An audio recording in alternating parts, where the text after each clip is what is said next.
Here, I lay, back aching on the cold, hard floor. Can't say I didn't see this day coming.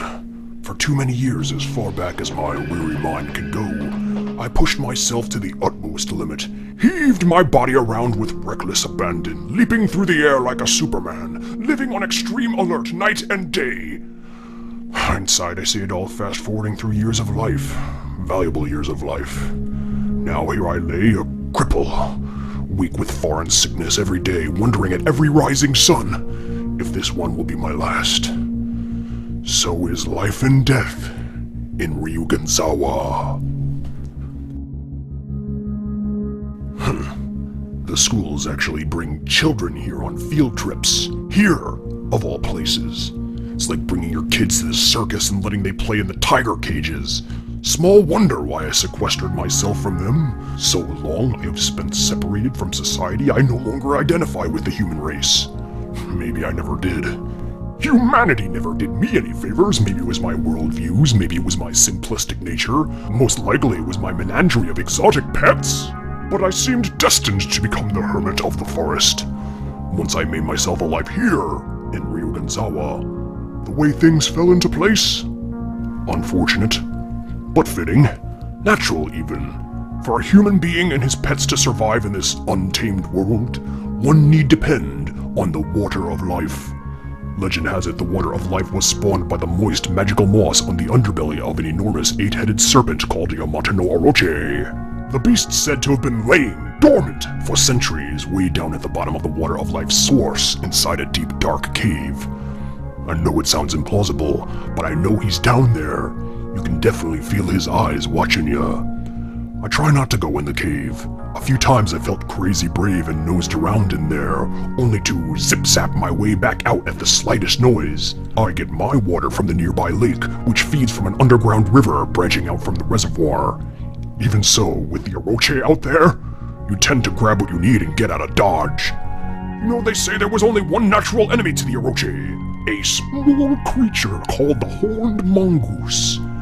Damnedest thing I ever heard, the size difference and all. Said the song of the mongoose has the power to put the monster to sleep. As a precautionary measure, I've taken to replicating the horned mongoose's squeal with a handmade whistle. Don't know if it'll work. I hope to never find out. The water of life bestows a man with power and fleetness, makes you live longer, fly harder, hit harder, brings to you the absolute high of human performance. It heals wounds right before your eyes. No joke, it can actually mend broken skin. I've seen it work. It can even restore spoiled food. Drink it, bathe in it, so long as you're in contact with it, it works its magic. Of course, there was the unforeseen effect it had on my pets. Used to have this chameleon, he was a cute little guy, used to like to perch himself on my finger. Now I could perch myself on his. Yep, something about the DNA of the lower life form. The water of life can transform a harmless creature into a horrible threat that can kill you without even knowing it. I'd say they grew to the size of, I don't know, elephants? No, not even elephants are that big. And you wouldn't think these creatures could do the damage that they do. For heaven's sakes, the birds can tear down trees without even touching them, just from the wind under their wings. Thankfully, the water of life allowed me the strength to stand up to these creatures, to corral they and keep they from doing too much harm. But as my pets lived freely out in the wild, they thrived, they multiplied, the threat only became greater. As if my mind weren't made up already as far as me staying here. Now it was my duty, my penance. I had to stay behind and protect the innocent from the evil I had unleashed upon the forest. Didn't need a reason to stay, but now I got one. Family? Yeah, I got one, in the traditional sense, but they exist in that other world, all but my grandson, Shinnosuke. When he was very young, as the result of a string of unfortunate circumstances, he came under my care here in Ryuganzawa. At first I felt horrible, having to raise him amidst such life-threatening danger, but he acclimated greater than I ever could have imagined. To thrive off the water of life in such an early state where the body still has so much growing up to do. Shin has grown up into perfection. He was running circles around me when he was a mite hair taller than my kneecap.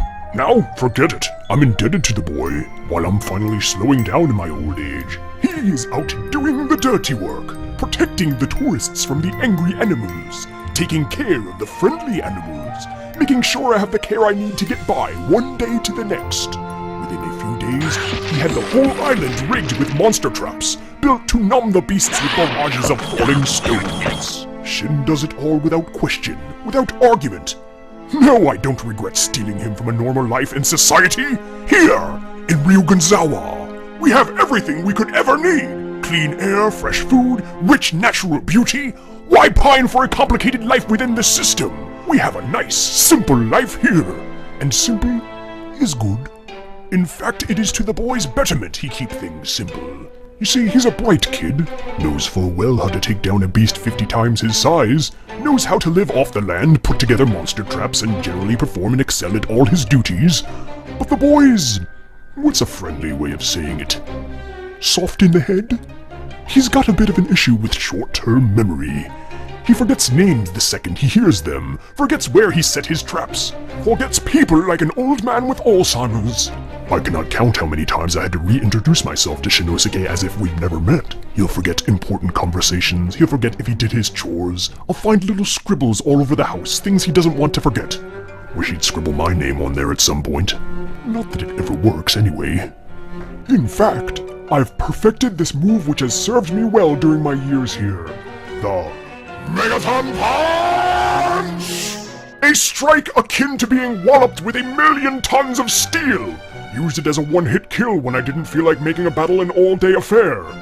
Fact is, I've used it more on Shinnosuke than the monsters! Sometimes the boy's noggin needs a good whack to jog the memory, you know what I'm saying? Besides, the boy can take it. I take it all back. I do have one regret. When Shinboy was just a lad, he was stronger and more cunning than most adults. But he pushed himself too far. Another one of those family trips let out, and as always the fathers tell the kids, stay on the trail. What happens when you tell children to do something? They do the opposite. As sure as the beard on my face, a young girl got herself good and lost in the woods and raised the ire of a giant duck-billed platypus. Those things can be vicious. Would have certainly killed the little one had Shinboy not shown up. But Shin received a nasty wound in the battle. Scratches so deep his innards could have fallen out of them. Shin tried to play it off as a mere flesh wound, of course, handing the little girl a horn whistle and sending her on her way. But when he returned home later that day, he was in horrible peril, and I had to act quick. I fetched the water of life, administered it to the boy. At first, he appeared to be on the mend. It was like a miracle for the water to have erased such a horrific injury. But the powers of the water of life were being pushed too far. The wound would never be fully healed. With every breath, Shinnosuke was fighting for his life. It would require a steady stream of the water of life flowing through his body to keep he alive and active. We made sure he always had plenty, didn't squander a drop, kept emergency rations of it just in case he were to suffer a relapse. It was an irritating routine, like a bizarre sort of medication, but we could easily adapt to such a life. But what we didn't count on was, we were using the water of life much faster than it was being produced. Quicker than we ever could have imagined. Our once booming supply went from lake to scattered puddles. I have come to grips that my boy is living on borrowed time. For he to survive, I must face down one of two grim options. Option 1, I could trace the underground rivers which fed the pond from which we drew, likely to the accursed cave which I promised myself I would never dare enter again, to draw water from the source. Extremely risky. If I were to make one mistake and awaken Yamato no Orochi, it would not just be my Shin at risk. Then there's option number 2, an even more hopeless endeavor, to scour each and every inch of Ryugunzawa, to find a sample of that magical moss. The moss produced the water of life. One couldn't fathom the healing properties the moss itself would hold.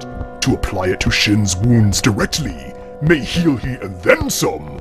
But the last recorded place the moss was seen was upon the body of the beast itself. A foolish hope, I know, but I am at the end of my rope. I don't know what to do. I am but an old man myself. I feel the Reaper's touch on my shoulder. Can I find that last burst of energy to get up off this floor and experience what could potentially be the greatest adventure of my life? At this age? Whatever the case, this story's bound to have an unhappy end. Unless we had a little help, which is unlikely. No one even knows we're out here. I suppose that's the man upstairs' way of saying I'm unforgiven for the crimes I have unleashed upon this once peaceful land. It's all well and good. I've had a good run. Just wish there was some justice for the boy. He's innocent in these matters. So is life and death. Here, in Ryugazawa. This has been a Ranma What Half Character Profile!